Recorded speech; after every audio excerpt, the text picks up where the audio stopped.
नमस्कार दोस्तों, मेरा नाम है सचिन और आज मैं फिर लेकर आ गया हूँ आपके लिए एक नई वीडियो। तो दोस्तों, हम जो अभी लास्ट वीडियो में हमने बात करी थी अपने term life insurance awareness series के बारे में।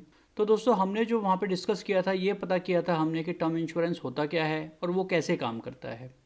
तो उसी सीरीज़ को दोस्तों आगे बढ़ाते हुए आज हम बात करने वाले हैं कि टर्म इंश्योरेंस कितने तरीके का होता है, क्या क्या टाइप्स होते हैं। एक टर्म लाइफ इंश्योरेंस अगर आप लेते हैं तो वो किस तरीके से ले सकते हैं। तो आज हम उसी के बारे में थोड़ा सा डिटेल में डिस्कशन करेंगे। तो आइए दोस्तों स्टार्ट करते हैं। सबसे पहले मैं आपको बता दूं कि जो टर्म प्लान आते हैं मोस्टली वो 4 तरीके के होते हैं। पहला होता है स्टैंडर्ड टर्म प्लान, दूसरा रिटर्न ऑफ प्रीमियम प्लान, तीसरा इंक्रीजिंग टर्म प्लान और चौथा डिक्रीजिंग टर्म प्लान। तो दोस्तों, इन टर्म प्लान्स को आप अच्छे से समझ पाएँ इसके लिए मैंने आपको जो है थोड़ा सा डिटेल में और इन्फॉर्मेशन दी है, जिसको बताने के लिए मैं आपको जो है वन बाय वन करके ये समझाता रहूँगा। देखिए, सबसे पहले कोई भी आप स्टैंडर्ड टर्म प्लान लेते हैं या इसको लेवल टर्म प्लान भी बोलते हैं हम लोग। ये एक फिक्स टर्म प्लान होता है जहाँ पर सम एश्योर्ड फिक्स होता है। 90% लोग इसी तरीके के टर्म प्लान लेते हैं। आप अगर देखेंगे तो मान लीजिए मैंने यहाँ पे एक एग्जांपल लिया है कि 1 साल, 2 साल, 3 साल और इसी तरीके से ये प्लान 10वें साल तक चल रहा है। अगर किसी भी स्टेज में जिन्होंने भी ये टर्म इंश्योरेंस लिया है उनके साथ मिस हैपनिंग हो जाती है तो उनके परिवार को वो पैसा जितना भी उन्होंने 50 लाख, 1 करोड़, 25 लाख, 30 लाख जितने का भी सम एश्योर्ड जो है चूज़ किया है वो उनको दे दिया जाता है। तो इसको दोस्तों सिंपल, स्टैंडर्ड या लेवल टर्म प्लान भी इसको बोलते हैं। इसके अंदर जो नॉमिनी को पैसा मिलता है वो कुछ अलग अलग तरीक़ों से मिल सकता है। यहाँ पर मैंने आपको वो ऑप्शन समझाए हैं, इसको मैं थोड़ा सा आपको समझा देता हूँ कि किस तरीके से ये आपको पैसा मिलेगा।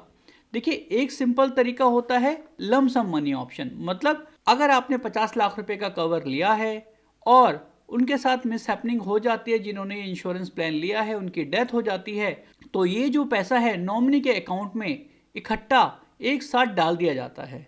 तो इसको बोलते हैं लम सम मनी ऑप्शन।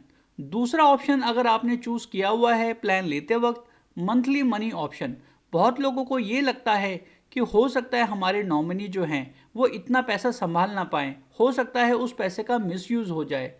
ठीक है, तो इसीलिए अगर मेरी एब्सेंस में जो पैसे मैं घर पर देता था वही पैसे उनको मंथली मनी के अकॉर्डिंग मिलते रहे एज ए मंथली इनकम, तो मेरे लिए वो भी सूटेबल रहेगा। तो मान लीजिए अगर आपने 1 करोड़ रुपए का यहाँ पे प्लान लिया था और आप चाहते हैं कि मेरे परिवार को जो है 1 लाख रुपया मंथली हर महीने अकाउंट में आ जाना चाहिए, तो आप ये ऑप्शन भी चूज़ कर सकते हैं। तो 1-1 लाख रुपया करके जब तक वो 1 करोड़ रुपए आपके पूरे नहीं हो जाएंगे, हर महीने जो है नॉमिनी के अकाउंट में जाते रहेंगे। तीसरा इसमें जो ऑप्शन आता है वो आता है इंक्रीजेबल मनी ऑप्शन। इसमें ये होता है कि आप मान लीजिए पहले चाहते हैं जो क्लेम अमाउंट आए वो 50,000 रुपये महीना आए, अगले महीने वो 55,000 आए, फिर 60,000 आए, फिर 65,000 आए। तो वो एक फिक्स परसेंटेज के हिसाब से जो है वो पैसा धीरे धीरे बढ़ता जाता है, क्योंकि अभी पैसा 50,000 रुपये आ रहा है अकाउंट में, तो हो सकता है आगे इन्फ्लेशन यानी महंगाई भी बढ़ेगी। तो उसी हिसाब से जो है आप ये डिसाइड कर सकते हैं कि इतना इतना पैसा जो है मेरे नॉमिनी के अकाउंट के अंदर हर महीने आता रहे। चौथा जो ऑप्शन होता है दोस्तों, उसके अंदर लमसम और रेगुलर मनी को आप दोनों को ऐड कर सकते हैं। आप ऐसा भी चूज़ कर सकते हैं कि 50% जो है आपको लमसम पैसा मिल जाए। सपोज 1 करोड़ रुपए का टर्म प्लान है तो 50 लाख रुपया इकट्ठा मिल जाए और 50 लाख रुपया जो बचा हुआ है आपका वो रेगुलर मनी ऑप्शन के अंदर आपके नॉमिनी को मिलता रहे। तो दोस्तों, ये थे क्लेम ऑप्शन। अब हम बात करते हैं अपने नेक्स्ट जो है टाइप था हमारा रिटर्न ऑफ प्रीमियम प्लान के बारे में। तो दोस्तों, ये प्लान भी बिल्कुल उसी प्लान की तरह काम करता है जैसे हमारा स्टैंडर्ड टर्म प्लान काम करता है, लेकिन इस प्लान के अंदर जो होता है आपने जितना भी पैसा कंपनी को दिया है, अगर आपकी डेथ नहीं हुई है टिल द मैच्योरिटी, मतलब जब तक मान लीजिए आपने 75 साल या 80 साल तक की उम्र के लिए प्लान लिया है, अगर 75 साल या 80 साल की उम्र में भी डेथ नहीं होती है इंश्योर्ड पर्सन की, तो जितना भी पैसा आपने कंपनी को दिया है कंपनी पूरा का पूरा पैसा वापस कर देती है। लेकिन दोस्तों, आप थोड़ा सा ये समझ के चलें कि जो आपके प्लान की कॉस्ट है वो काफ़ी महंगी हो जाएगी, क्योंकि कंपनी को आपका इंश्योरेंस भी करना है, कंपनी को आपका जो है रिस्क कवर भी करना है। तो जो प्योर रिस्क कवर है उससे जो है ये पैसा कुछ एक्स्ट्रा लिया जाएगा। ये एक सेविंग प्लान के अंदर या एक ऐसे प्लान में डाल दिया जाता है जिससे ये पैसा आपका धीरे धीरे ग्रो होता है और जब आपकी टर्म पूरी हो जाती है तो ये पैसा आपको वापस कर दिया जाता है। तो दोस्तों इसके अंदर भी जो है सेम क्लेम अमाउंट के ऑप्शंस हैं। आप अगर देखेंगे तो ये जो क्लेम अमाउंट जो मैंने अभी पीछे आपको चारों समझाए हैं, इस प्लान के अंदर भी जो है आप चारों तरीके से पैसे ले सकते हैं। आगे बढ़ते हैं दोस्तों, अब हम बात करने वाले हैं इंक्रीजिंग टर्म प्लान के बारे में। ये दोस्तों एक ऐसे प्लान होते हैं कि इसके अंदर आपको ये प्लान भी सिंपल वैसे ही काम करेगा जैसे कि अभी तक स्टैंडर्ड और रिटर्न ऑफ प्रीमियम वाला टर्म प्लान काम कर रहा था, लेकिन इसके अंदर आपको टाइम टू टाइम जो है आपका जो सम इंश्योर्ड आपने चूज किया है वो इंक्रीज होता रहेगा। वो इसलिए, मान लीजिए आप अभी सिंगल थे, आपने एक टर्म प्लान ले लिया, लेकिन आपकी अगर मैरिज हो जाती है तो आपकी लाइबिलिटीज तो थोड़ी सी बढ़ जाएंगी, ठीक है, आपकी जिम्मेदारियां भी बढ़ जाएंगी। तो उस सिचुएशन में जो भी आपकी लाइफ स्टेजेस आती हैं, जैसे कि मैरिज हो गई तो आप 50% तक या जो भी आपकी कंपनी का जो वहाँ पे टर्म एंड कंडीशंस है उतना आप वहाँ पर बढ़ा सकते हैं। या फिर अगर आप पेरेंट्स बन गए हैं तो मोस्टली 2 बच्चों तक जो है कंपनियां कवर करती हैं, आप उस टाइम पर भी अपना सम एश्योर्ड इंक्रीज करा सकते हैं। या फिर कुछ इन्फ्लेशन के कारण भी जो है आप इसको इंक्रीज करा सकते हैं। मान लीजिए आपने आज 1 करोड़ रुपए का टर्म प्लान लिया है, हो सकता है अगले 20 साल के बाद जाकर वो सफिशिएंट ना हो। 1 करोड़ रुपया जो आज की डेट में वैल्यू रखता है वो 20 साल के बाद उसकी वैल्यू काफ़ी कम हो जाएगी। तो जर्नली कंपनियां क्या करती हैं, जैसे मान लीजिए हमने 5% का इन्फ्लेशन काउंट कर लिया तो 5% के हिसाब से आपका जो टर्म प्लान है वो धीरे धीरे धीरे धीरे बढ़ता जाएगा। जैसे कि 1 करोड़ है तो 1 करोड़ 5 लाख हो गया, फिर 1 करोड़ 10 लाख हो गया, तो इस तरीके से वो धीरे धीरे आपका बढ़ता जाएगा। या फिर आपकी शादी हुई है तो आप उस वक्त अपना जो है सम एश्योर्ड बढ़वा सकते हैं, या फिर आपके अगर बच्चे हुए हैं तो भी आप जो है बढ़वा सकते हैं। तो इसको दोस्तों हम बोलते हैं इंक्रीजिंग टर्म प्लान।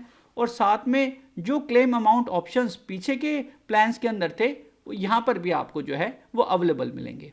आगे बढ़ते हैं दोस्तों, अब हम बात करने वाले हैं डिक्रीजिंग टर्म प्लान के बारे में।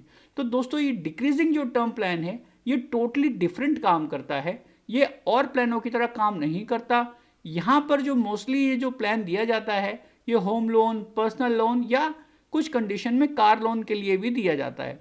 वो लेंडर्स इसलिए देते हैं आपको ये प्लान, या आपको लेना भी चाहिए, कि आपने जो भी लोन लिया है वो एक लाइबिलिटी है, ठीक है, वो किसी का पैसा है। मान लीजिए दुर्घटनावश जिसने लोन लिया है उनकी मृत्यु हो जाती है तो उनका पैसा बैंक कहाँ से भरपाई करेगा। अगर आपने घर के ऊपर होम लोन लिया हुआ है तो वो बैंक या लेंडर उसको घर बेचना पड़ेगा आपके पैसे की भरपाई के लिए, या जो आपके इसके अंदर को एप्लीकेंट बने थे उनको ये पैसा देना पड़ेगा।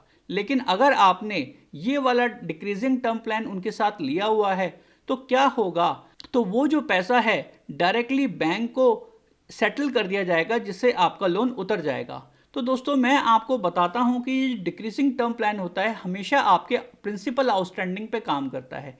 मान लीजिए अगर आपने 50 लाख रुपए का यहाँ पर एक लोन लिया था तो जरूरी नहीं है कि वो 50 लाख का ही रहेगा अगले महीने, वो आप देखेंगे अगले महीने 49,78,000 का हो जाएगा। इसी तरीके से धीरे धीरे आप अगर आप देखेंगे तो 1 साल के बाद आपका लोन जो है वो 47 लाख रुपए का रह जाएगा। तो दोस्तों पहले जो यहाँ पे कवरेज मिल रहा था आपको पहले साल 50 लाख का था, 1 साल के बाद आपको 47 लाख रुपए का कवरेज मिलेगा। इसी तरीके से धीरे धीरे जैसे जैसे आपका प्रिंसिपल रीपे होता रहता है वैसे वैसे जो है कवरेज आपका धीरे धीरे कम होता जाता है।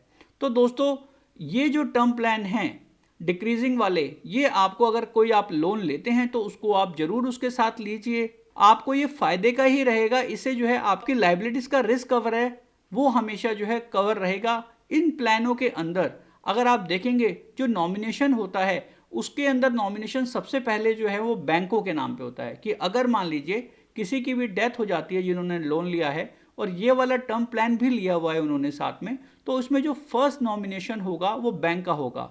अगर मान लीजिए आपने टाइम से लोन पे कर दिया है तो यहाँ पर आप दूसरे अपने नॉमिनी का जो है नेम ऐड करा सकते हैं, या फिर आप जो है इस टर्म प्लान को बंद कर सकते हैं और रिमेनिंग का जो पैसा है आप कंपनी से वापस ले सकते हैं। तो दोस्तों उम्मीद करता हूं आपको ये जो टर्म प्लान के टाइप्स की इन्फॉर्मेशन थी ये समझ में आई होगी। अगर ये समझ में आई है तो दोस्तों इसको अपने दोस्तों के साथ शेयर करना ना भूलें। मिलता हूँ मैं आपसे अगली वीडियो में। मेरा नाम है सचिन वर्मा। इस वीडियो को देखने के लिए आपका बहुत बहुत धन्यवाद।